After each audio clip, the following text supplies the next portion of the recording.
The clock on my nightstand glowed 2:47 a.m. when I heard it, the soft, deliberate creak of our bedroom door opening in the darkness.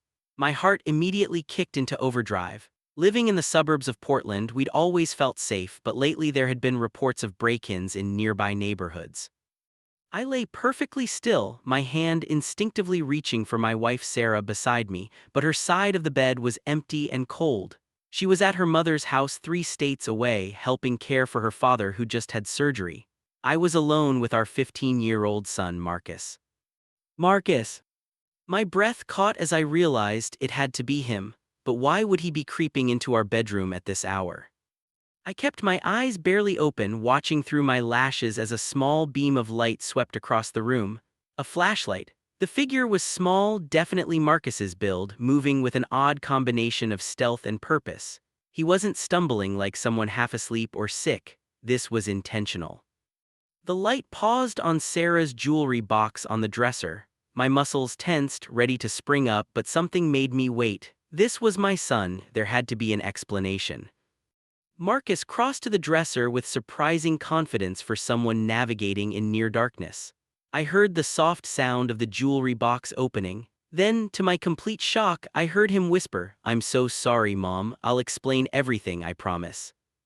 My mind reeled. What could Marcus possibly need from his mother's jewelry box? We weren't wealthy, but we'd never denied him anything reasonable. If he needed money, he knew he could ask. We'd raised him to be honest, to communicate.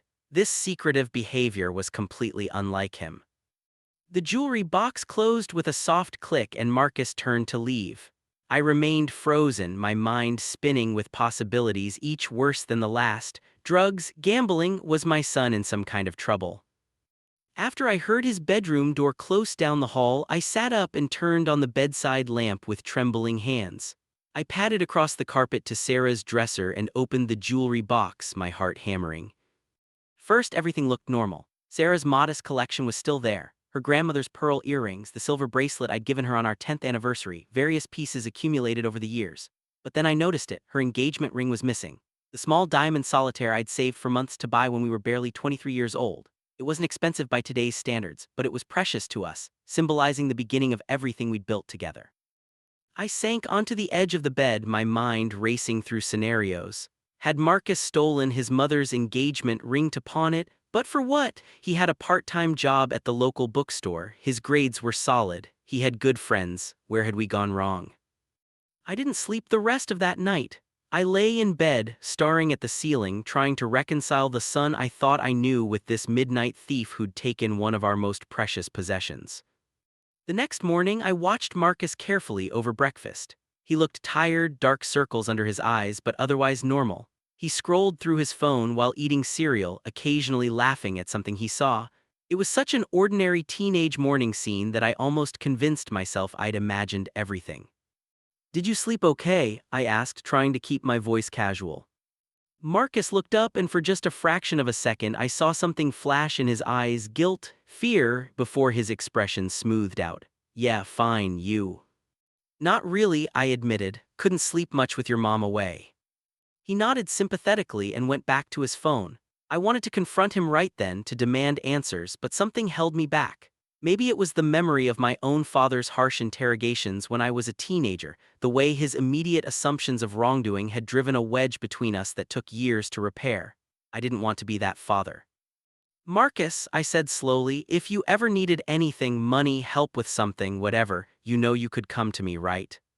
He looked up again, and this time the guilt in his eyes was unmistakable. "Yeah, Dad, I know. I mean it, no judgment, no lectures, just, I'm here." "Thanks, Dad." His voice was soft and he wouldn't quite meet my eyes. "I appreciate that." After he left for school, I did something I'd never done before. I searched his room. I felt sick doing it, violating his privacy this way, but I needed to understand what was happening. I told myself I was being a responsible parent, looking out for signs of trouble. His room was the typical disaster zone of a teenage boy: clothes on the floor, textbooks scattered across his desk, posters of bands I didn't recognize on the walls. But as I searched more carefully, I found nothing incriminating. No drugs, no evidence of gambling, no hidden stash of cash or stolen goods. What I did find, tucked in his desk drawer under some old school papers, was a small notebook. I hesitated before opening it, knowing this was another line I was crossing, but I was already committed. The pages were filled with sketches, hundreds of them. Marcus had always been artistic, but I'd never seen work like this. They were designs for jewelry, rings specifically, page after page of different ring designs, each more intricate than the last. Some had notes in the margins, too expensive, old-fashioned, not her style. Her who? My confusion deepened. Was Marcus planning to make jewelry? Was that why he'd taken his mother's ring as a reference or model? But that didn't make sense. Why the secrecy? Why the midnight theft? Over the next few days, I became someone I didn't recognize, a detective in my own home, watching my son's every move while pretending everything was normal.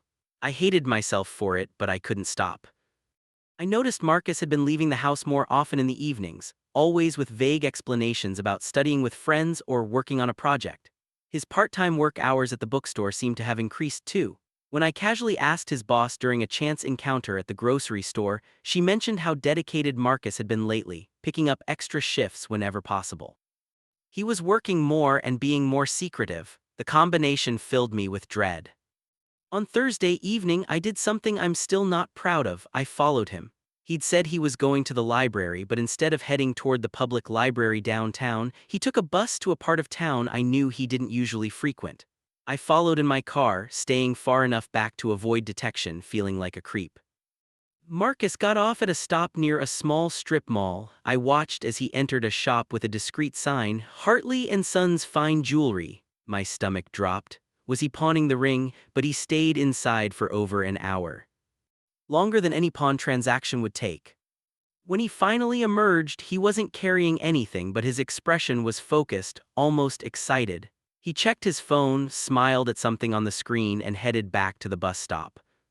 I waited until he was gone, then approached the jewelry store. Through the window, I could see an elderly man behind the counter, carefully examining something through a jeweler's loupe.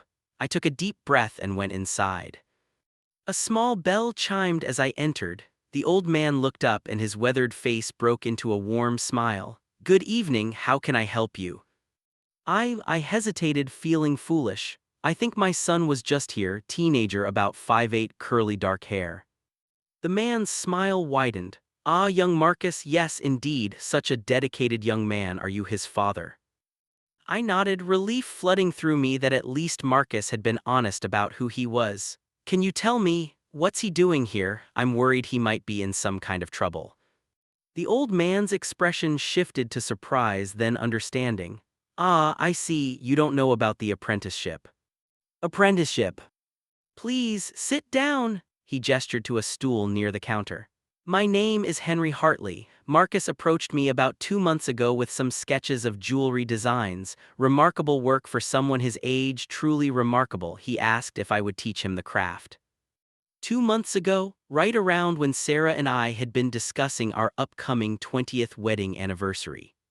I told him I hadn't taken an apprentice in years, Henry continued, but there was something about his determination, his genuine passion for the work. And when he told me why he wanted to learn, the old man's eyes grew misty. Well, how could I say no? Why did he want to learn?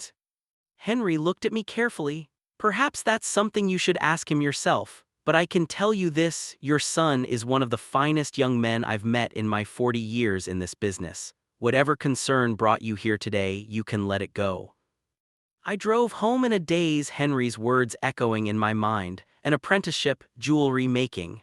The sketches in his notebook suddenly made sense, but I still didn't understand the complete picture. Why the secrecy? Why take his mother's ring? When I got home, Marcus's bedroom door was closed, a line of light visible underneath. I knocked softly. "Yes." I opened the door. Marcus was at his desk, bent over something, but he quickly covered it with his hands when he saw me. "Dad, I didn't hear you come in." "Marcus, we need to talk." The color drained from his face. "About what?" I could have lied, could have approached it sideways, but I was suddenly tired of all the deception, mine and his. "I saw you take your mother's engagement ring last weekend. I followed you today to the jewelry store." I spoke with Henry Hartley. Marcus stared at me, his mouth opening and closing, no words coming out. Then, to my complete shock, his eyes filled with tears. "I'm sorry, Dad, I'm so sorry. I wanted it to be a surprise. I wanted everything to be perfect, and now I've ruined it." The words tumbled out in a rush, his voice breaking. "Hey, hey," I moved into the room, sitting on the edge of his bed. "Just breathe and tell me what's going on. Whatever it is, we'll figure it out together." Marcus took a shaky breath, wiping his eyes with the back of his hand. "You and Mom's 20th anniversary is next month. I wanted to do something special, something meaningful. I remembered once years ago Mom mentioned how she'd always wished her engagement ring had been bigger, fancier. Not because she's materialistic," he added quickly, "but because she said it would be nice to have something that reflected how your love had grown over the years." My throat tightened. I did remember Sarah saying something like that, maybe 5 or 6 years ago, laughing about it, saying she loved her ring exactly as it was because it was from me, but Marcus had been listening. He'd remembered. "I started researching jewelry making," Marcus continued, "and I found Mr. Hartley's shop. I showed him my sketches and asked if he'd teach me. He said yes, but the materials, the gold, the tools, everything, it's expensive. That's why I've been working extra shifts, saving every penny." "But why take your mother's ring?" "I needed the original as a reference for the size and style. Mr. Hartley helped me understand the design so I could create something new but similar, something that would feel like an evolution of the original.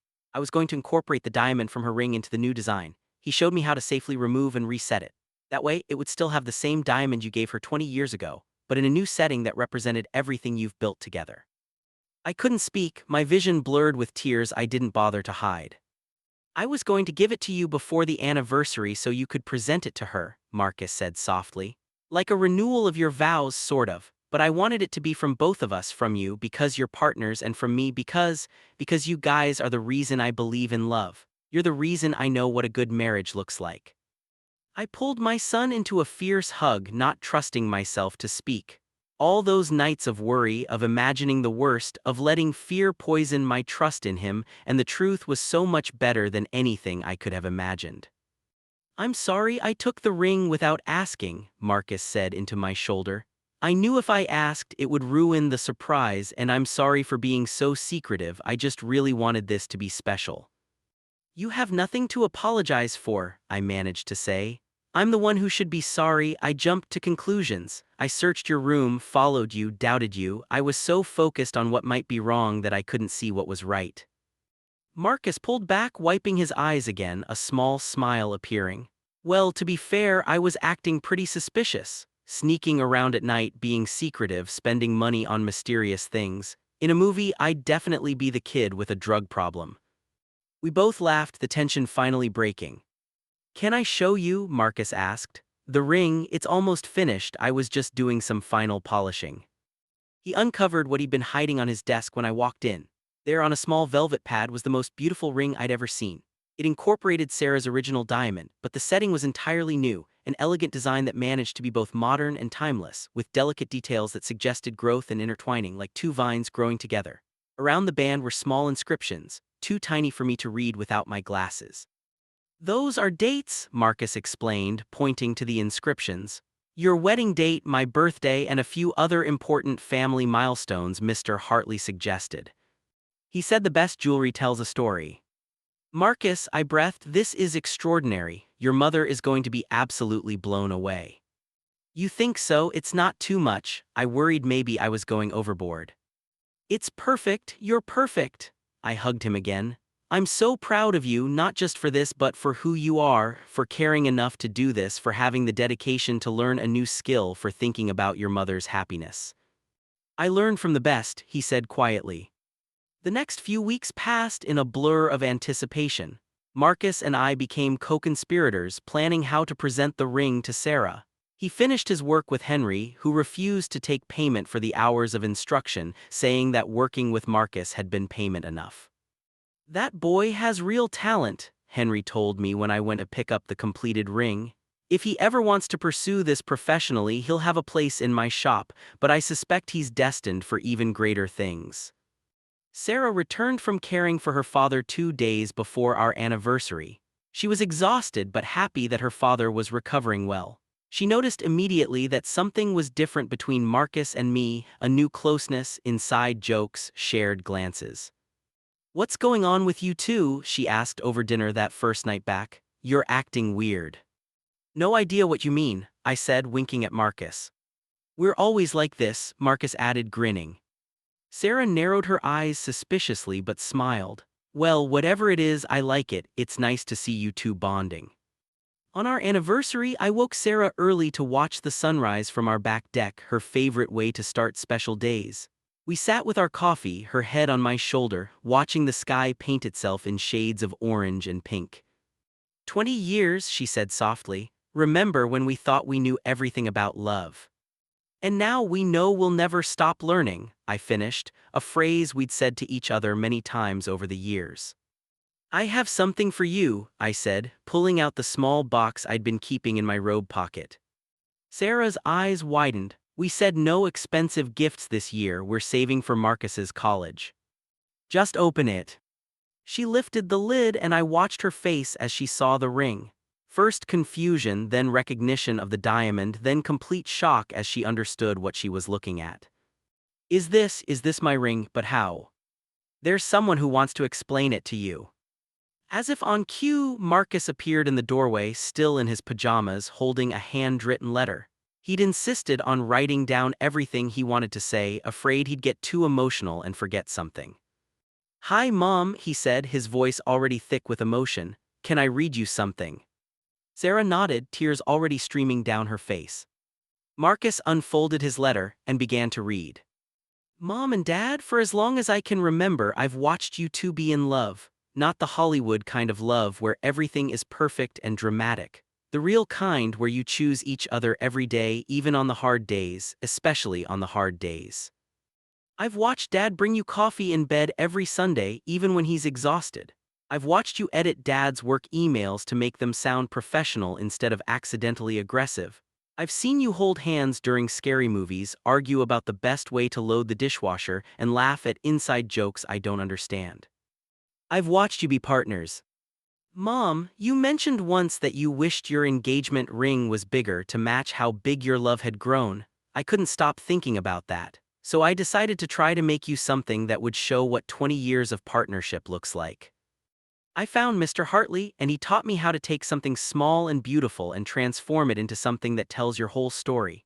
The diamond is the same one Dad gave you 20 years ago, because the foundation of your love hasn't changed, it's only gotten stronger. But the setting is new, with spaces for growth for the life you've built together. This ring isn't just from Dad, it's from both of us. It's my way of saying thank you for showing me what love should look like so that someday when I find my person, I'll know how to build something as beautiful as what you two have. Happy 20th anniversary, here's to 60 more. By the time Marcus finished reading, none of us could see clearly through our tears. Sarah set down her coffee with shaking hands and pulled Marcus into her arms, holding him tight. When did you grow up? She whispered. When did you become this incredible human being? I had good teachers, Marcus replied. Sarah slipped the new ring onto her finger and it fit perfectly. She held her hand up to the morning light, watching the diamond catch the sun. It's the most beautiful thing I've ever seen, she said. Not because it's big or fancy, but because of what it means, because my son made it with his own hands, because it represents everything we are. She turned to me. Did you know about this? Not at first, I admitted. I actually thought he was in trouble. I found him taking your ring in the middle of the night and I jumped to all the wrong conclusions. But you figured it out. Eventually, after I failed as both a trusting father and a competent detective. Marcus laughed. Dad was really bad at following me, by the way. I saw your car like 3 times. You knew I was following you. Of course, you were in that bright red Honda, not exactly subtle. We all laughed, the sound mixing with our tears, creating that perfect blend of joy and emotion that defines the best moments of life. Epilogue. Midnight Wisdom. That night, after the anniversary dinner and the celebrating and the calls to relatives who wanted to hear all about the ring, I found myself wide awake at 2:47 a.m. The same time I'd heard Marcus enter our room weeks before.